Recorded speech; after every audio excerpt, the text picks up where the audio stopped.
Bonjour et merci de nous retrouver pour la foi prise au mot, consacrée aujourd'hui au rapport qu'entretiennent la Bible et la littérature. Nous allons nous plonger dans une discipline en pointe dans la recherche contemporaine en littérature et en sciences bibliques, la littérature comparée. Si vous êtes des auditeurs fidèles de cette émission, vous savez que nous aimons particulièrement inviter des universitaires, des chercheurs, pour faire le point sur la recherche en train de se faire. Et aujourd'hui, nous allons nous demander en quoi la Bible est un livre, en quoi la Bible est un écrit littéraire. Et c'est l'une des choses que la recherche est en train de creuser. Quels traits partage-t-elle avec les autres œuvres de la littérature mondiale? Comment les a-t-elle influencées? Quels bénéfices peut-on tirer de cette optique littéraire pour aborder la Bible? Telles sont les questions que nous allons poser à Cécile Hussert. Cécile Hussert est maître de conférence en littérature comparée. Bonjour Cécile. Bonjour.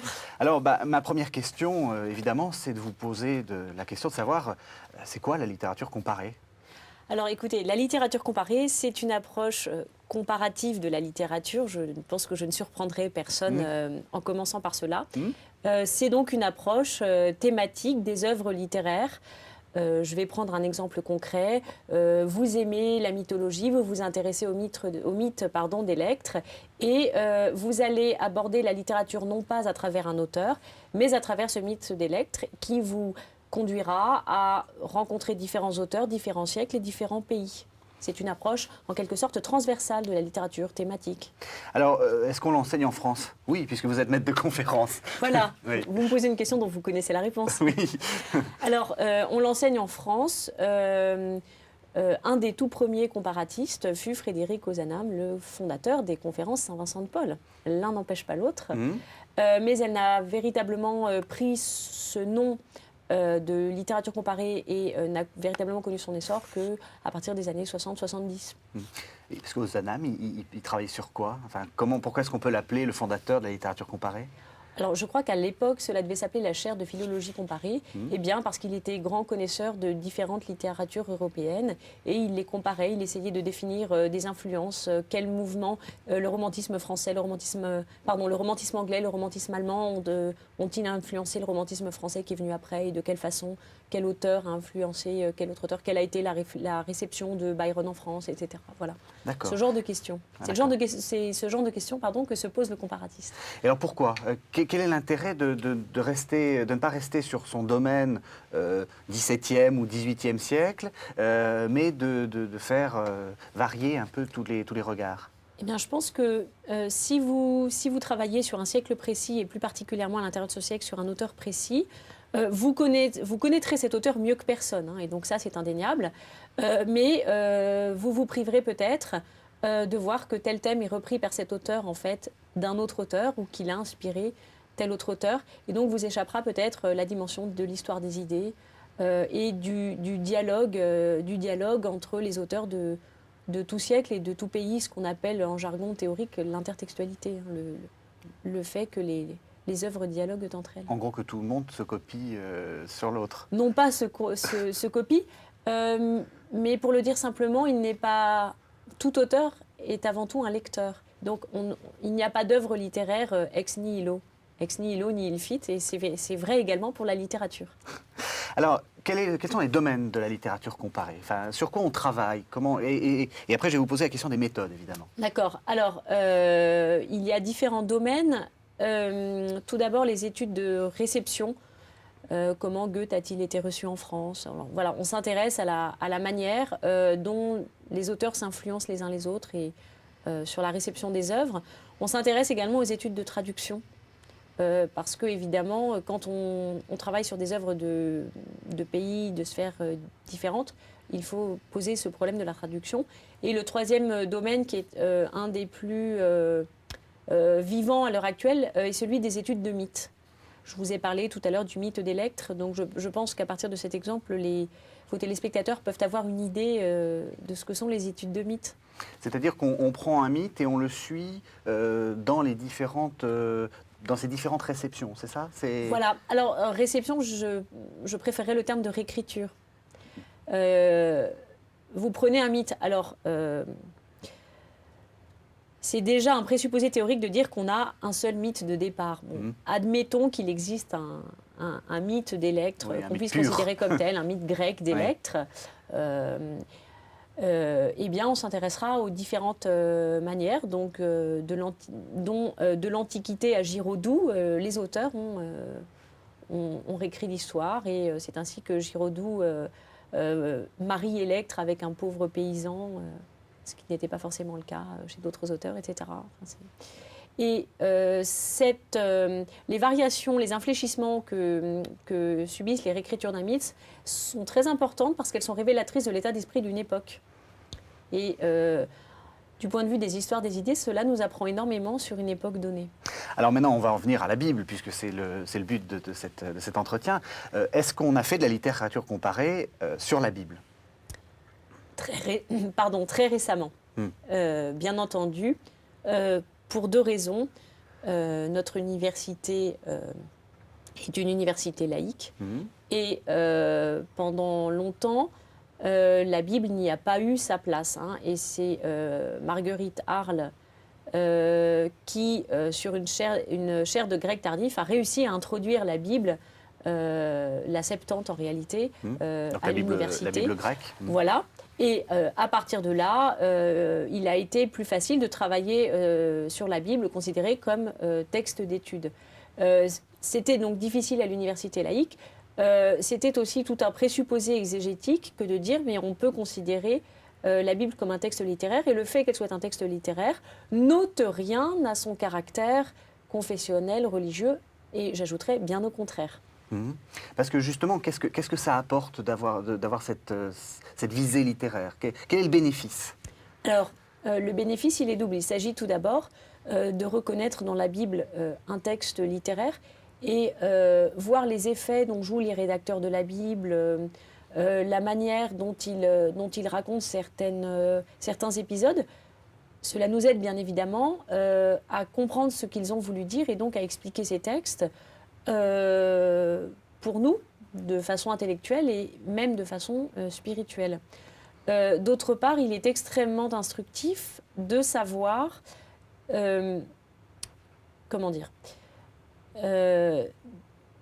d'étudier la façon dont la littérature a repris le texte biblique, parce que cela nous renseigne sur le positionnement d'un siècle ou d'un pays donné par rapport à ce texte. Et on voit par exemple que le 19e siècle est un moment de rupture, parce que la Bible est réécrite pour être détournée de son sens, et ce détournement de sens se fait l'expression d'une révolte métaphysique. Cela nous apprend beaucoup sur la façon dont on lit et on comprend la Bible. C'est intéressant, vous voulez dire que le moment où la Bible, disons, est contestée, et on le voit bien actuellement dans notre 21e siècle, ce moment de fracture se fait au 19e siècle, en fait. C'est le 19e siècle qui modifie les choses. C'est le romantisme. Alors, je parlerai moins de contestation de la Bible. On n'est pas encore dans la négation de l'existence de Dieu. Ça viendra avec Nietzsche à la fin du 19e siècle. Mais on est dans la révolte contre Dieu. Et les romantiques rendront Dieu responsable de tous les maux possibles et imaginables. Je vous en dirai peut-être un petit peu plus dans les entretiens suivants. Voilà. Juste avant, dites-nous rapidement, actuellement on en est où? On travaille sur quoi dans la Bible en littérature comparée? C'est quoi les grandes questions actuelles? Alors, on travaille énormément sur la Genèse, parce que la Genèse est un réservoir mythologique très important. Alors, ce terme, j'espère, ne choquera pas vos téléspectateurs. Oui, on l'expliquera dans l'entretien suivant. On l'expliquera ultérieurement. Oui. Et de très nombreux épisodes de la Genèse ont donné lieu à des réécritures, ont suscité des réécritures. Et donc, on s'intéresse énormément à ce texte. Voilà.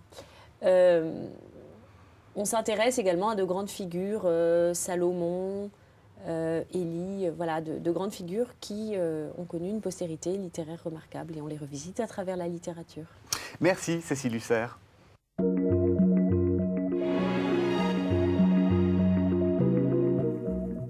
J'ai envie de vous poser une question un peu naïve, Cécile. Je vous écoute. Quel type de livre est la Bible par rapport aux autres? C'est évidemment un livre pas comme les autres, et je pense qu'on la définirait mieux comme bibliothèque que comme livre, puisque on parle bien de livre de la Genèse, de livre de l'Exode, de livre des psaumes, Et on sait très bien que ces livres ont été écrits par des rédacteurs différents sur une période extrêmement longue. Et donc je pense que le terme de bibliothèque convient mieux que celui de livre pour la désigner. C'est-à-dire qu'il faut visualiser un ensemble de livres et pas simplement un seul livre. Enfin, c'est difficile à comprendre. Alors, un ensemble de livres, donc des livres qui ont été composés séparément les uns des autres, je pense que nous avons du mal à le concevoir tant nous sommes habitués à cette Bible en un volume que nous prenons entre les mains et qui est canonique, donc qui a été unifiée tardivement. Mais ces livres ont été écrits séparément les uns des autres, par des rédacteurs différents. Un livre écrit avant la période de l'exil n'aura évidemment pas la même portée qu'un livre écrit après la période de l'exil. Je parle évidemment de la déportation du peuple hébreu à Babylone. Et il faut donc bien distinguer entre ces différents livres. Et on voit bien que ces livres sont très variés et parlent de thèmes extrêmement variés. Et je pense que chacun a d'ailleurs dans la Bible ses livres préférés. Il y en a que l'on aime beaucoup, il y en a que l'on trouve parfois plus rêches ou plus ennuyeux. Certains préféreront l'histoire, d'autres la poésie. Il y a beaucoup de littérature dans la Bible. Et justement, ça doit être un champ de jeu extraordinaire pour quelqu'un qui veut appliquer cette technique de littérature comparée. Alors, quel grand type on peut reconnaître dans cette bibliothèque? Quels sont les grands types littéraires? Les grands types de registres ou de genres littéraires. Alors, on a tout d'abord ce qu'on peut appeler peut-être le registre de la légende ou du conte qui a énormément nourri la Genèse. Pensez au cycle d'Abraham, au cycle d'Isaac, au cycle de Jacob, la rencontre autour du puits, etc. On a des récits évidemment historiques. On raconte ce qui s'est passé, alors le livre des rois par exemple, dans lesquels on trouve également des récits de vocation. La vocation, alors l'appel de David à la royauté, la vocation du petit Samuel, etc.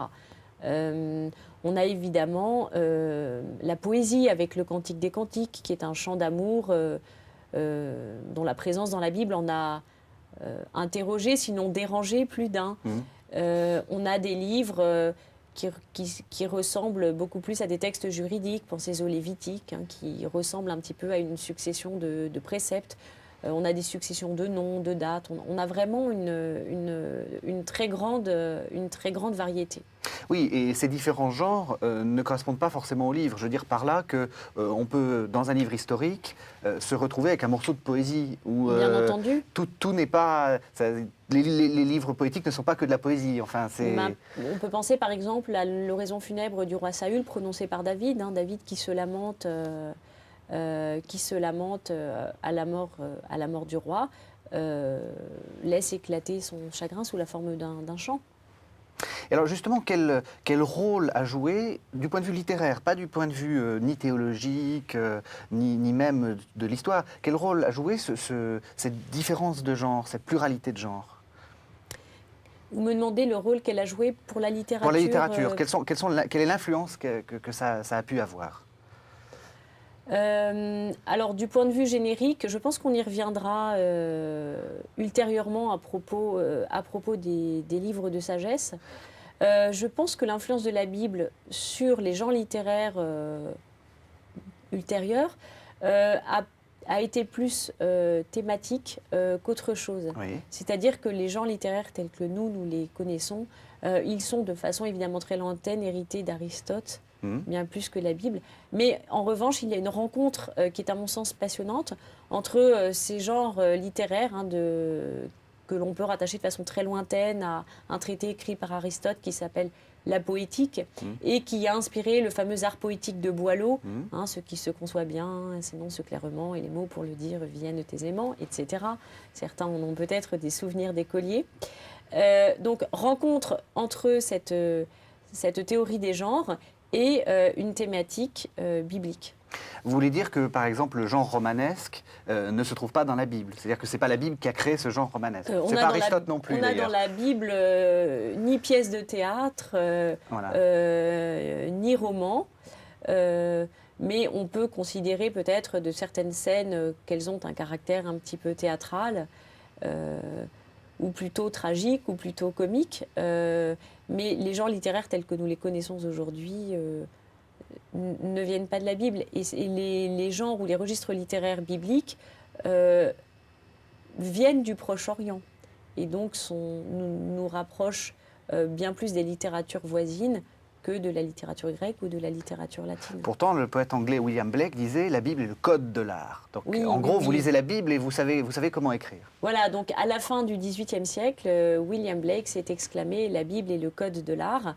Alors, elle est un code pour le poète qui sait la lire et y faire son miel. Elle est un code parce qu'on y trouvera des récits, des thèmes, des images qui sauront féconder l'imagination poétique pour la production d'une œuvre littéraire. Et un poète comme Blake considérait la Bible comme sa plus grande source d'inspiration. Alors, maintenant, j'aimerais qu'on fasse un petit peu de travaux pratiques. Vous êtes maître de conférence, donc vous, après le cours magistral, voici le TP. À propos d'un texte que vous connaissez bien parce que vous l'avez étudié, la Genèse 4, oui. comment est-ce qu'on, donc le quatrième chapitre du livre de la Genèse, comment est-ce qu'on fait pour lire littérairement un texte comme ça? Alors, je pense qu'il faut quelques outils. Avant de commencer à lire la Genèse, j'ai évidemment lu énormément de littérature justement sur ce qu'était... sur l'art du récit biblique et sur la façon dont on racontait un texte. Et on s'aperçoit en lisant le texte de Genèse 4 que c'est un texte extrêmement bref. Alors, il fait partie de ces textes dont on pense qu'ils avaient peut-être une origine orale ou qui, en tout cas, reprennent les techniques des conteurs nomades.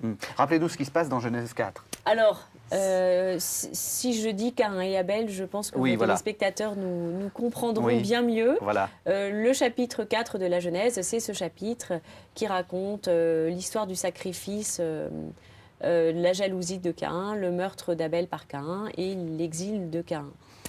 Alors on a un récit extrêmement bref et ramassé et qui laisse de côté tous les détails qui ne sont pas directement utiles à l'intrigue. Alors, je prends un exemple. On nous dit qu'Ève a enfanté un premier fils, Caïn. Elle enfanta par la suite son frère Abel. Et on apprend bien plus loin qu'Abel a eu des enfants. Ces enfants ne peuvent logiquement venir que d'une sœur, dont la Genèse ne nous parle pas. Et les contraintes logiques feront que le lecteur déduira la présence d'une sœur du récit, mais elle n'est mentionnée nulle part puisqu'elle n'intervient pas dans l'intrigue. Et alors, qu'est-ce que vous en tirez ? À quoi ça sert de montrer ça ? Eh bien, ça sert à montrer que le récit biblique, entre autres, ça montre que le récit biblique est un récit qui ne se livre pas, qui n'a pas de sens univoque. Et il a un sens qui se travaille, il appelle donc à ce qu'on appelle, de façon peut-être pompeuse, à une herméneutique, un travail interprétatif. Et on voit que ce texte ne livre pas tout son sens à la première lecture et qu'il pose peut-être plus de questions qu'il n'en résout. Merci Cécile Hussert.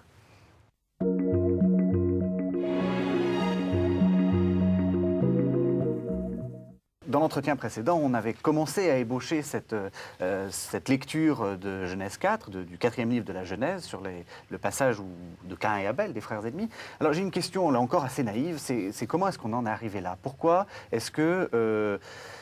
Pourquoi il y a cette histoire comme ça ? Comment ça se passe ? Alors, je pense que votre question, loin d'être naïve, est très intéressante, parce qu'elle montre bien que si ce texte est là, c'est parce qu'il permet de poser la question du mal et de la dimension absolument incompréhensible de ce mal.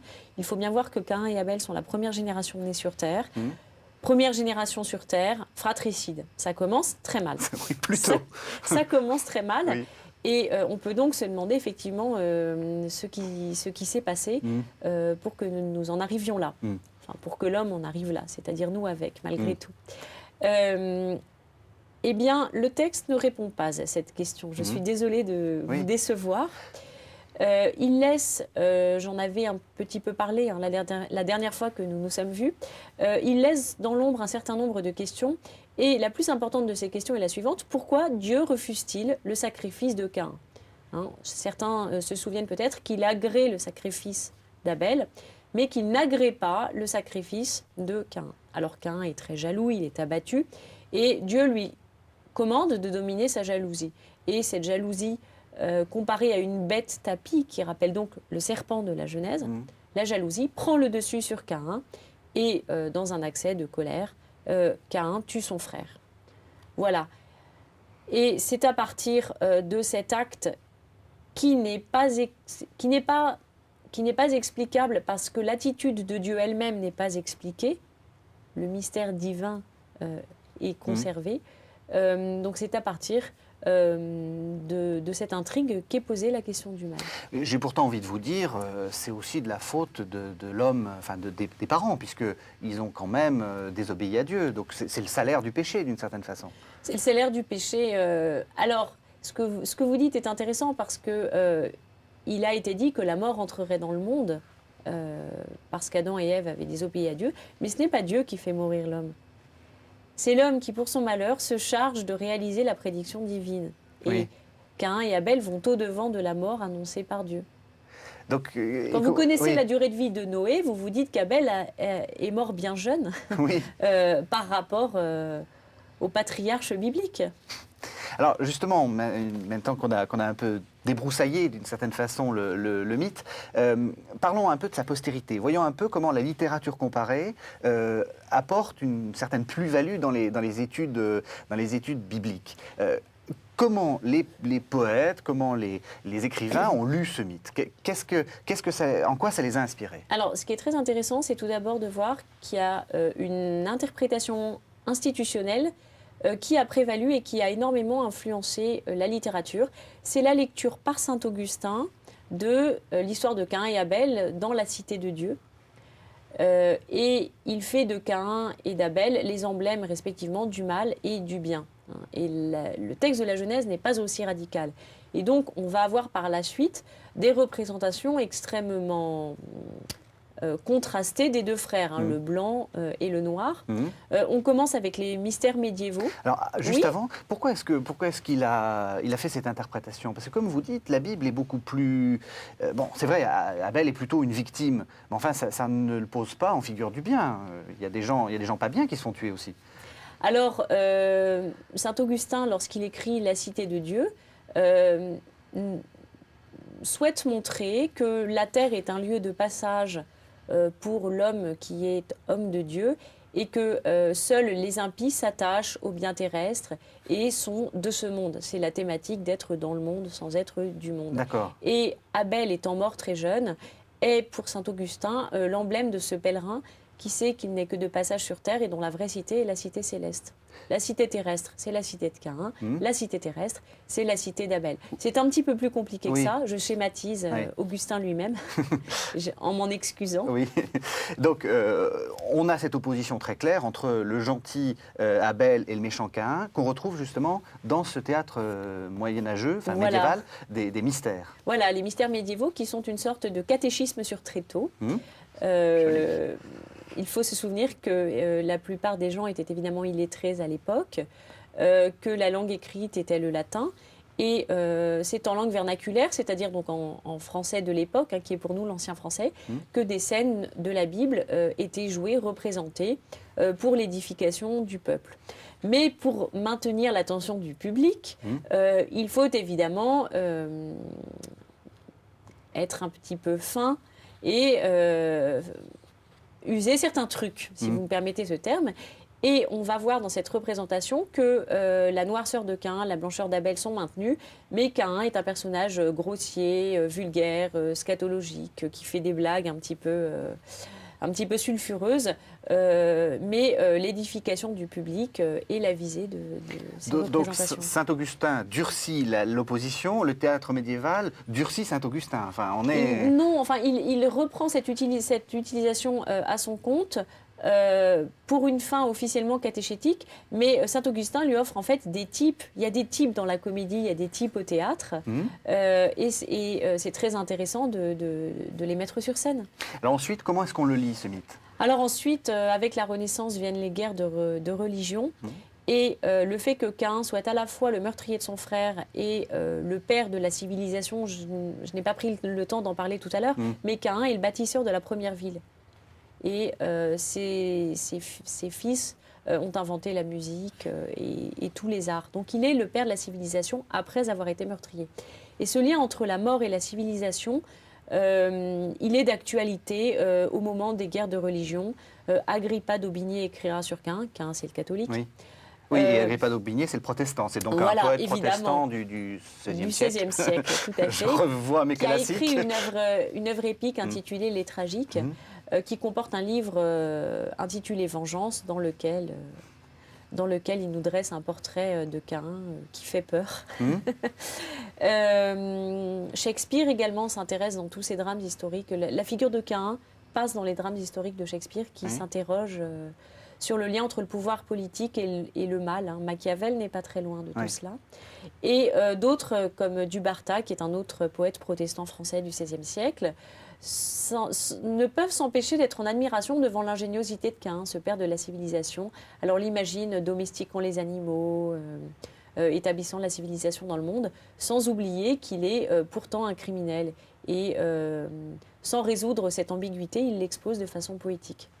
Et dans la suite des siècles, comment est-ce qu'on interprète cette dualité Caïn-Abel ? Alors, on peut parler de dépérissement du mythe au XVIIe et XVIIIe siècle, c'est-à-dire qu'il n'a, pour ainsi dire, pas inspiré d'œuvres particulières, ou en tout cas pas de façon marquante. Et Caïn fait son grand retour sur scène en 1821 avec l'œuvre d'un romantique anglais qui s'appelle Byron, donc qui a écrit une courte pièce intitulée Caïn, un mystère, dans laquelle nous apprenons que tout est de la faute de Dieu. Dieu a tendu un piège à Adam et Ève, Dieu tente un piège à Caïn, et il fait exprès de rendre Caïn jaloux pour l'inciter à tuer son frère.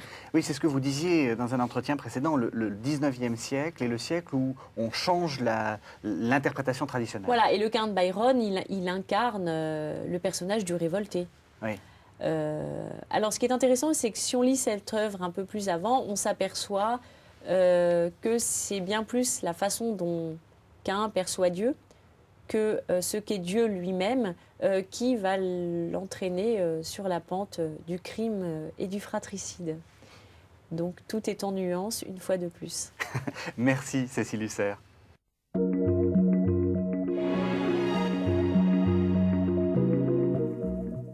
On change un peu de genre littéraire et on se retrouve dans un autre genre qu'on connaît assez mal. C'est le genre littéraire de la sagesse, qu'on appelle sapiential. Alors, expliquez-nous ce que c'est. Et d'abord, quel livre ça concerne ? Alors, c'est une vaste question. On en débat encore. Oui. Voilà, donc j'irai au plus simple, si vous me le permettez. L'identification d'un corpus sapiential est assez récente. C'est-à-dire que les 5 livres de la sagesse dont je vais vous parler, ils ont été identifiés comme tels d'après l'exégète Jacques Trublet vers le XVIIIe siècle. Donc c'est quelque chose de très récent et l'exégèse ne s'y est intéressée qu'assez tardivement. Alors, on s'est aperçu qu'un certain nombre de livres avaient pour point commun le fait de parler de la sagesse. Ce mot se dit chokma en hébreu ou bien sophia en grec. Alors, il y a 5 livres, le livre des Proverbes, le livre de Job, le livre de Coëlette qu'on appelle également l'Ecclésiaste, le livre de Ben Sira qu'on appelle également le Siracide, et puis le fameux livre de la sagesse. Alors, ce sont des livres assez différents. Enfin, justement, il y a un livre qui est plus, d'abord qui est plus récent, qui est le livre de la sagesse, parce qu'il doit dater des années 50 avant notre ère, autant que je me... 50 ou 30. Oui, c'est ça. Donc, il est très, très récent. Et puis, des livres beaucoup plus anciens. Et puis, il y a des livres qui se présentent avec une certaine narration, et puis d'autres où il y a quelques comment dire, des phrases, enfin des proverbes, oui, enfin, je cherche des proverbes mis bout à bout, une sorte de collection. Oui, et ce qui fait que selon qu'on tente de définir ces livres par leur genre littéraire ou par leur thématique ou par les personnages qui y apparaissent, on n'arrivera jamais à voir les 5 à la fois. Oui. Donc leur dénominateur commun, c'est la présence de la notion de sagesse. Alors le livre des Proverbes, c'est une collection de proverbes qui nous mène de l'époque de Salomon, donc le Xe siècle avant Jésus-Christ, jusqu'à environ la période de l'exil, 6e siècle avant Jésus-Christ. Donc déjà, une collection qui s'étale sur 4 siècles, c'est beaucoup. Et l'intérêt de ce livre, c'est qu'il est extrêmement optimiste. Parce qu'il faut bien comprendre que la question de la sagesse, elle est fondée sur ce qu'on appelle la rétribution. Je prends un exemple. Les justes sont-ils heureux? Les méchants sont-ils toujours punis? Et la rétribution, c'est la théorie qui consiste à croire que Dieu récompense l'homme, ou que le sort ou le hasard, la destinée récompense l'homme en fonction de ce qu'il a fait. Voilà. Et le livre des Proverbes, si je puis m'exprimer ainsi, y croit encore. Si l'on accepte certaines collections de proverbes, c'est dans son ensemble un livre relativement optimiste. Tout change avec Job. Oui. N'est-ce pas? Oui, on a l'impression que c'est beaucoup moins optimiste. Vous n'avez pas besoin de démonstration. Mais expliquez-nous quand même. Alors, ce livre de Job, on pense que c'est un livre qui a été composé en retour d'exil. Donc, Israël a pu revenir d'exil sur sa terre. Et on s'attendait évidemment à ce que tout aille à nouveau bien au moment du retour sur la terre promise. Et il n'en a pas été ainsi. Et la situation très difficile a posé de très nombreuses questions. Et la sagesse comme telle a été très critiquée. Et Job, qui est un étranger, il vient du pays d'Ous, il est en réalité, en quelque sorte, le porte-parole du désarroi du peuple de Dieu face à son sort. Que nous arrive-t-il? Que se passe-t-il? Et mon Dieu, pourquoi m'as-tu abandonné? Donc on va de l'optimisme à un certain pessimisme, et après ça se... Alors ça ne s'arrange pas avec Coëlette, je pense que tout le monde connaît... L'Ecclésiaste. Voilà, l'Ecclésiaste, vanité des vanités, tout est vanité, rien de nouveau sous le soleil. Et donc on est toujours dans la critique de cette théorie de la rétribution. L'Ecclésiaste est à peu près de la même veine, même s'il a été écrit, enfin composé plus tard, pense-t-on, vers le IIIe siècle après Jésus-Christ. Il y a avant, excusez-moi. Oui, avant. Il y a un quatrième livre. Voilà, alors les 2 livres dont je vais vous parler maintenant ne sont pas canoniques, n'appartiennent pas au canon hébraïque. Donc le canon hébreu ne reconnaît que 3 livres de sagesse. Donc, ce qui explique aussi que les protestants qui, au moment de Luther, ont voulu retourner à ce qu'on appelle l'Hebraïca Veritas, c'est-à-dire la vérité hébraïque, disons, écartés. Ils les appellent deutérocanoniques. Ils les lisent sans les mettre véritablement dans le canon de l'Ancien Testament. Voilà. Alors ce livre de Ben Sira se fait déjà plus optimiste. Il nous a été connu en grec, on en a retrouvé plus tardivement des fragments hébraïques. Donc ce n'est pas le livre que nous connaissons le mieux, mais il se fait plus optimiste. Et enfin, avec le livre de la sagesse, écrit en grec, pas en hébreu, et donc composé entre peut-être moins 50 et moins 30 avant Jésus-Christ, alors on arrive à un livre véritablement optimiste, le plein épanouissement de la sagesse. Et ce livre est placé sous l'autorité d'un personnage historique que tout le monde connaît au moins de nom, le roi Salomon, celui qui vivait 10 siècles auparavant. Alors pourquoi utiliser cette figure comme, disons, comme auteur supposé? Parce que Salomon est dans la Bible la figure du sage. Il apparaît déjà dans le livre des Proverbes parce qu'on pense que les premières collections de Proverbes avaient été plus ou moins commandées par des rois, demandées pour l'édification des uns et des autres, et parce que la tradition hébraïque veut aussi que pour être un bon roi, il faut que le roi soit sage. Et Saül, qui a fini en mauvais roi, a fini fou. Mais pourtant, lorsqu'on lit les livres historiques qui parlent de Salomon, on sent bien que c'est un roi un peu sage, mais on ne le dit pas explicitement. C'est une reconstruction postérieure, ça. Et le songe de Gabaon. Alors, le livre des rois oui. Nous raconte qu'un jour, Salomon eut un songe, qu'on appelle le songe de Gabaon, et dans lequel il demande à Dieu de lui donner la sagesse parce qu'il ne se sent pas capable de régner si Dieu ne lui fait pas le don de la sagesse. Et Salomon ayant demandé la sagesse, Dieu lui répond « Je te donnerai la sagesse et tout le reste par surcroît ». Donc, il est dès le début le roi sage. Alors, il est dès le début, il est dans ce récit qui est en quelque sorte un récit de vocation. Chacun sait qu'il ne terminera pas sa vie aussi sagement qu'il l'a commencé. Mais le livre de la sagesse insiste sur le caractère positif du personnage, alors que le livre de Qoéleth laissait entendre que Salomon avait abouti à l'échec. Alors justement, on est dans les rapports entre Bible et littérature. Pourquoi est-ce que vous, universitaire, vous emparez-vous de cet objet-là, de ce corpus de sagesse? En quoi il est intéressant pour la littérature comparée? Alors je pense qu'il est intéressant à plusieurs titres. Tout d'abord parce qu'avec ces 5 livres, nous passons de la langue hébraïque à la langue grecque et on voit s'opérer la rencontre des cultures gréco et plus tard latines et hébraïques. Et ça, c'est quelque chose de très intéressant.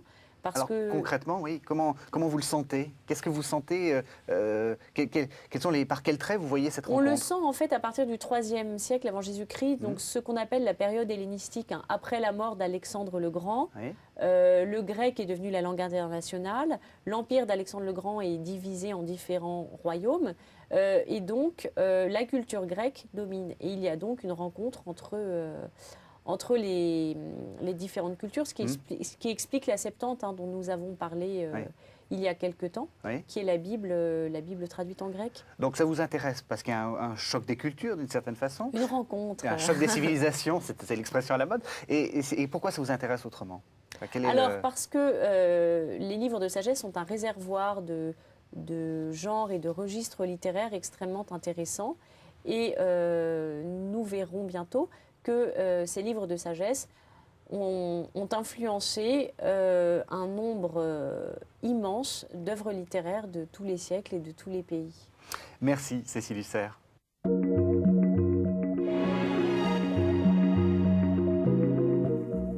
Dans l'entretien précédent, nous avons évoqué cette question de la littérature de sagesse.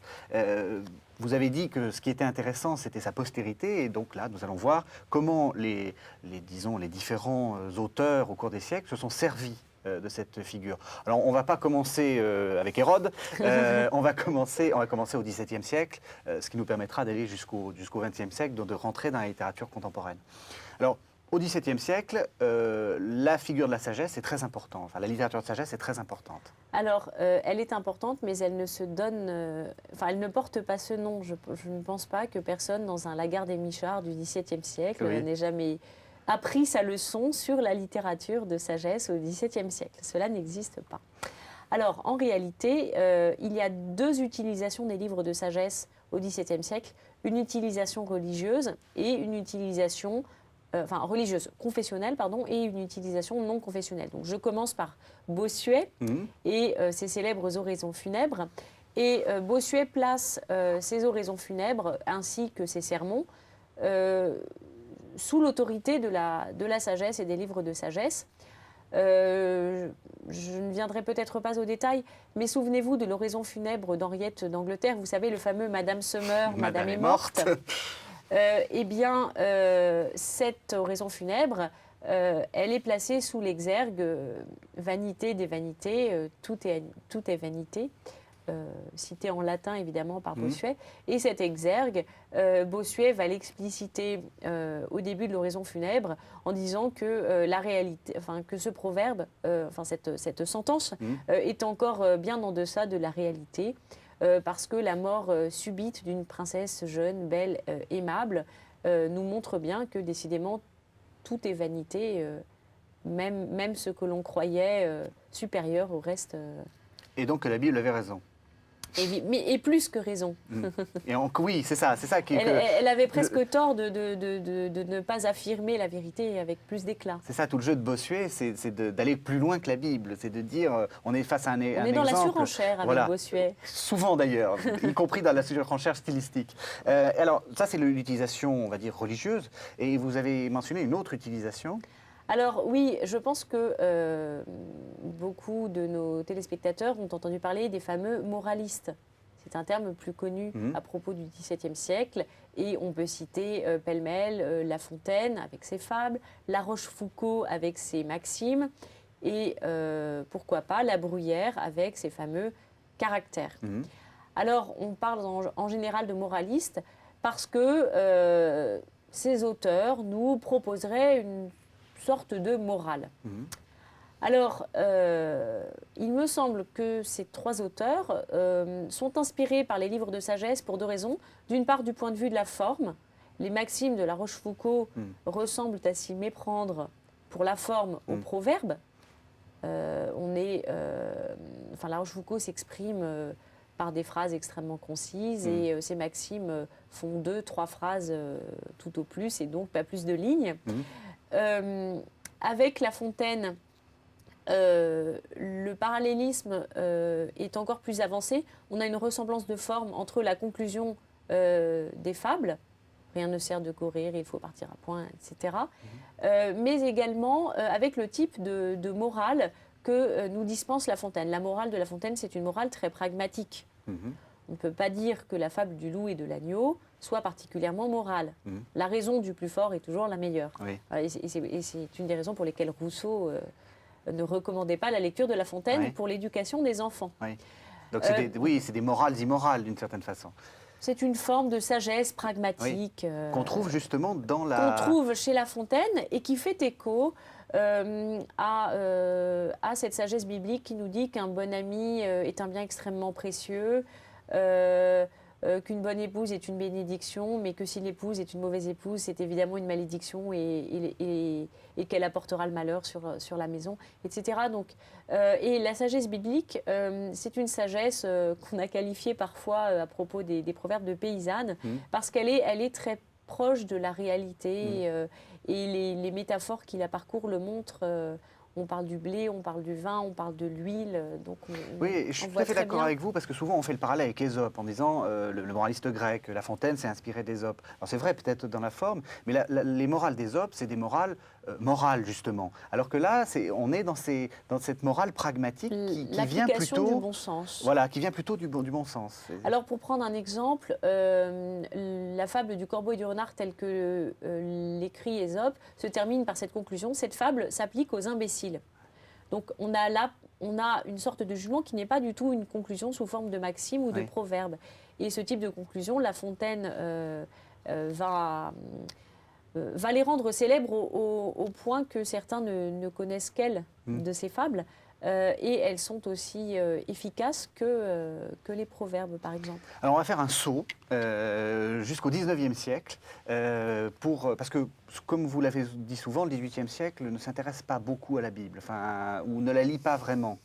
Par exemple, pour la sagesse, vous n'avez pas trouvé d'utilisation de ce livre. Alors, Frédéric II de Prusse, le fameux despote écléré de cher à Voltaire, voilà, a dit de Candide que c'était Job habillé à la moderne. Et donc, il a lu dans Candide une réécriture de l'histoire de Job.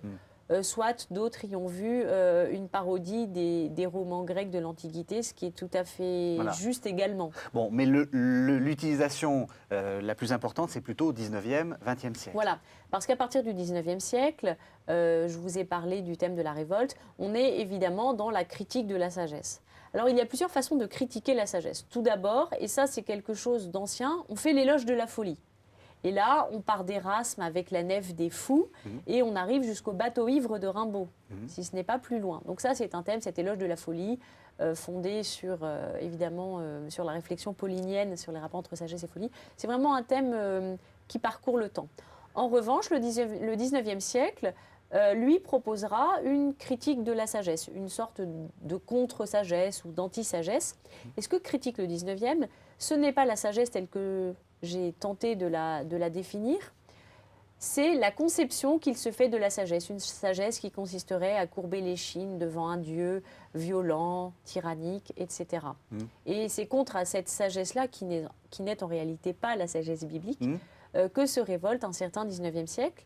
Ce qui est d'ailleurs très amusant, excusez-moi, je vous coupe. C'est une projection. Oui, c'est ça. C'est-à-dire que ça fait des œuvres admirables sur, en fait, un contresens. Tout à fait. Oui.